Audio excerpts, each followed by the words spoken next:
Hi there, everybody. Welcome to the show. Thanks for joining us. Rome's Capitol Theater celebrating 90 years.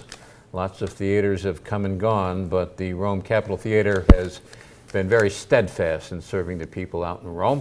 We're going to be talking about the past, the present, and the future of Rome's Capitol Theater, and nobody better to do that than its executive director, Art Pierce. Art, good to see you again. Well, thank you, Joe. And thanks for coming in, even though you got a cold and braving the weather and coming in. I appreciate it. Rome's Capitol Theater, you had a celebration just the other night. A lot of local dignitaries were up there.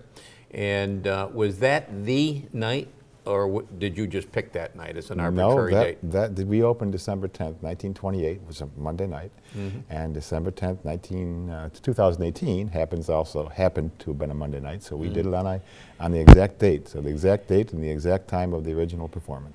And what was the movie that showed back then, do you know? The feature was Lilac Time with Colleen Moore and Gary Cooper, and we showed that feature, and we showed a couple of Vitaphone talking shorts because we were the first movie house in town with the new talking pictures, you know.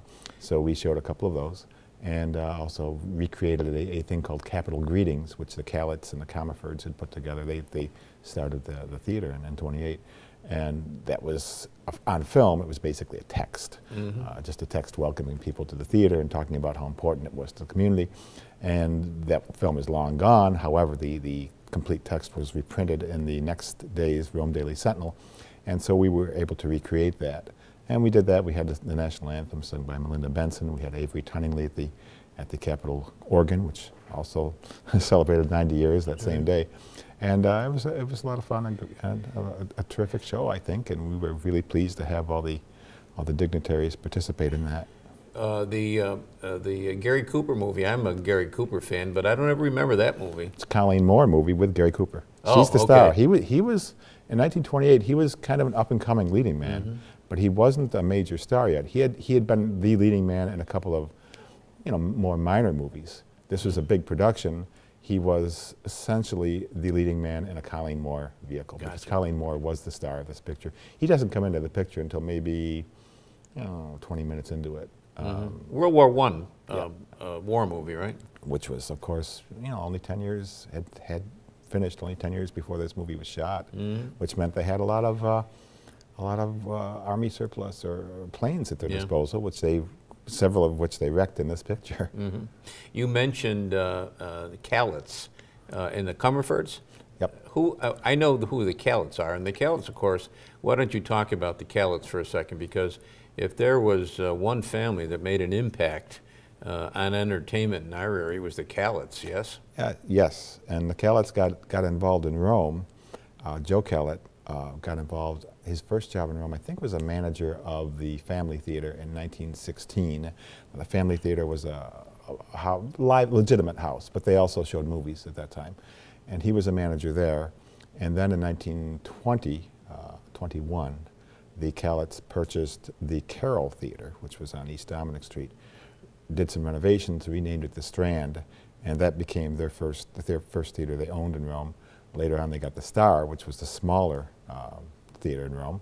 That became the second run house. And then in 1926, they started to talk about plans for building a big new playhouse specifically to show movies. And that was the Capitol. We opened in December of 1928. Why the name Capitol, do you know? It's a very generic, popular, common name. There's a Capitol in New York, of course, Capitol Theater in New York. And it's like Strand is generic, and Star and Rialto and all those things. It's a theater name.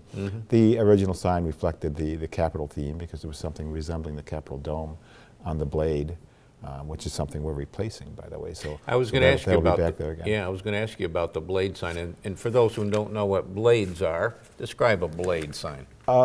It's a vertical sign. It's a 42.5-foot high vertical sign in our case, which said Capitol Theater.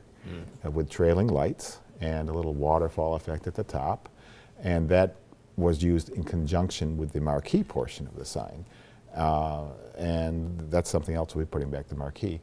The marquee would be there to advertise what the attraction was, or not just the current attraction, but usually whatever was coming up next as well, would slide in letters. And then the blade sign was a permanent fixture, which didn't change the lettering, it just said the name of the theater, in this case Capitol Theater. Now the blade sign that you're going to be putting back up, is that the original or is that a reproduction? Originals are long gone. This is a reproduction, and we're looking, you know, we're getting our bid package together now, and we're looking for an historic reproduction of the original. We don't have any color photographs. However, the places who specialize in these sorts of signs are very historically knowledgeable of what signs looked like at the period, and they can also do a certain amount of identification of colors just from black and white photos. So we'll have something very similar to what we had in 1928. And what about the marquee? The marquee was probably less showy than a lot of the marquees that would be late 30s, 40s. It didn't have the neon, obviously. It was a more modest structure because most of the show was in that blade sign. The marquee was there, like I said, to identify what was playing inside. But the marquee itself is an interesting structure with little window-like things with the letter C in them and stained glass. And you know, it's the kind of thing, obviously, they wouldn't have made 20 or 30 years later, and it's not the kind of thing that's typically created today, but it's very typical of a 1928 movie house, so that's what we're putting back on. And when do you think the blade and the marquee and that whole project will be done? Well, we're getting the big package together now. We're thinking it might, and we don't like to make any definite statement about that, but we're thinking it probably would be like something like the spring of 2020 is what we're shooting for. Okay, good. And you've got a lot of things upcoming at Rome's Capitol Theater, and when we come back we'll talk about some of those things. Art Pierce is our guest, Executive Director at Rome's Capitol Theater, celebrating 90 years. Short break, right back.